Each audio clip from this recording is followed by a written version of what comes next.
This is a little controversial, but I think the advice to be your authentic self on social media is dog shit. It's not very good advice. And I actually have a solution of better advice, and I'll tell you why the authentic self doesn't work. Most people are pretty boring, and being authentic, it doesn't sell, especially on social media, especially as a brand, and especially if you're trying to be a DJ, producer, whatever. Being authentic is not sensational. And I think the solution is what I do. And I've always done this. And it's only because I've been, the class clown growing up.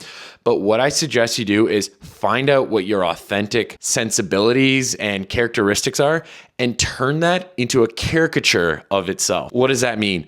Basically, play up to what your authentic self is. So we're going to use me as an example right here, right now. I'm wearing a Canadian hockey jersey, Gretzky, the great one, holding a fucking broken twig from a Kirkland made Bauer. I don't even know what this is. I got this at Costco in Canada, okay?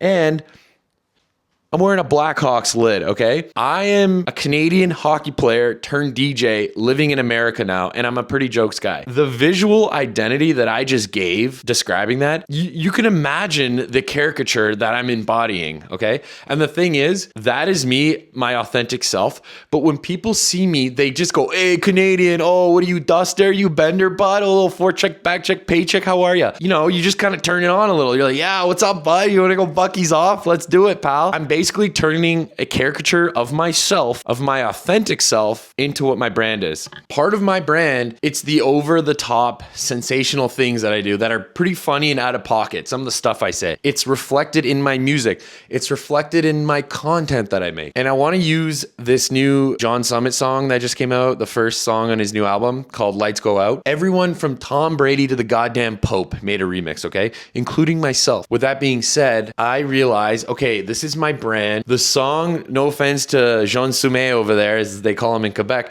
but it wasn't the most memorable song, nor was it the most revolutionary song, okay? It sounded like if John Summit wanted a festival heater, that was a Travis Scott song. Okay, boom, that's what we got. So me hearing it the night of, I was taking a bath and I saw someone post like they were working on a remix on IG. I was like, fuck, I gotta get a remix out. Popped out of the bathtub. Yes, I take baths. Epsom salt, how are you? And I literally pulled an all-nighter, made the remix, and it sounded like something I would make, but I thought, okay, the original's not that memorable. Like if it wasn't John Summit, it probably would get lost in the noise. So I'm like, what is a way to make it super memorable? I'm like, what is the exact opposite of what it is right now? Well, I want this shit to go so goddamn hard and deep on the drop with a thick old bass. What could I do? And I'm like, let me just sample Riley Reid. Yes, the star. And I chopped up some vocals, and when you hear her vocal on the drop, when she's like, oh yeah, fuck yeah, bang, and it hits, you're like, damn, this is actually very on brand with what this Fourth Co guy is all about. Summit yesterday or a couple days ago, whenever I'm recording this video,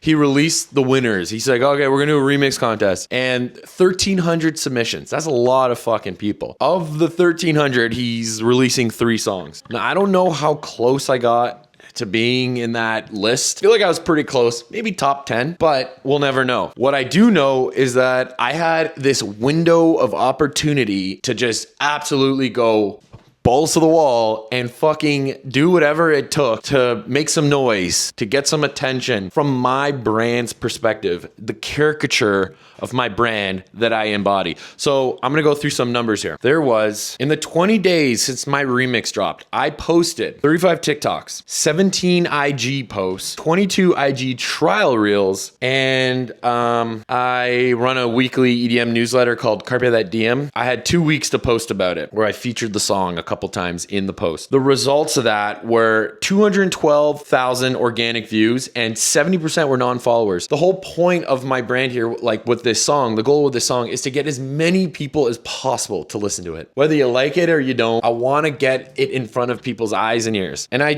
think I did that. 70% non-followers of over 200,000 people. Then 100,000 accounts reached.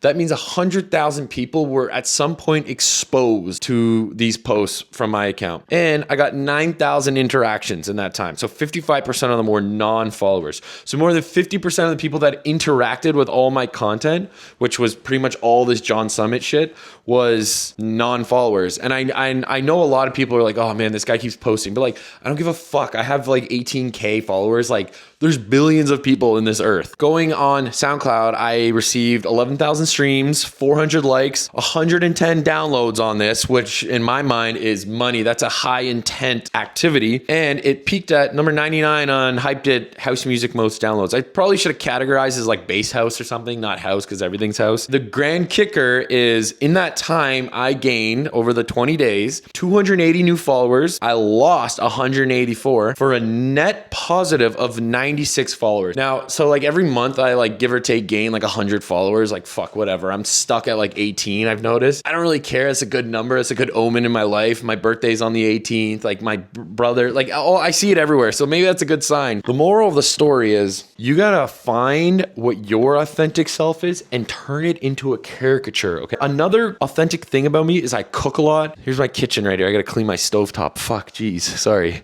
you gotta see that. But I love soup, okay? Look at my soups. Wow, I wish these fuckers would sponsor me. And they're Canadian, made in Canada. So am I. You gotta eat every day. So I realized I gotta cook every day pretty much because I like cooking. It's a good break of the pace to break bread with myself. I live solo dolo out here. Part of that is I would just document myself cooking and I would kind of make it a little outrageous, like the way I'd be rubbing a turkey to base it or the way I stir my soup. And so that became part of my brand. And it's led to weird opportunities and interactions with people because like we all cook. Now imagine if you just kind of, that's my authentic self, love to cook. Now imagine if you just kind of like played it up like, oh, I'm a chef, like I'm a young guy chef cooking soup in my house. Like people love that shit. They don't care that you're cooking. They care that you're like making a chicken noodle soup and you're fucking the way you make it, the way you present it, the lens, a caricature. It's like a comedy skit. So my advice to you and to everybody else is anyone who says be your authentic self, fuck no. Find out what makes you authentically you and then caricaturize it. If you get sick of that, you can kind of evolve, like people change, but also you can kind of like turn it off as well. You know what I mean? Like when you're just with your family, like I'm not like, oh, I'm Canadian. Like no, I'm with my family. You know what I mean? But I'm still my authentic self. If that isn't controversial, then I don't know what the fuck is going on. Hopefully this helped. Bye. Love you. Bye.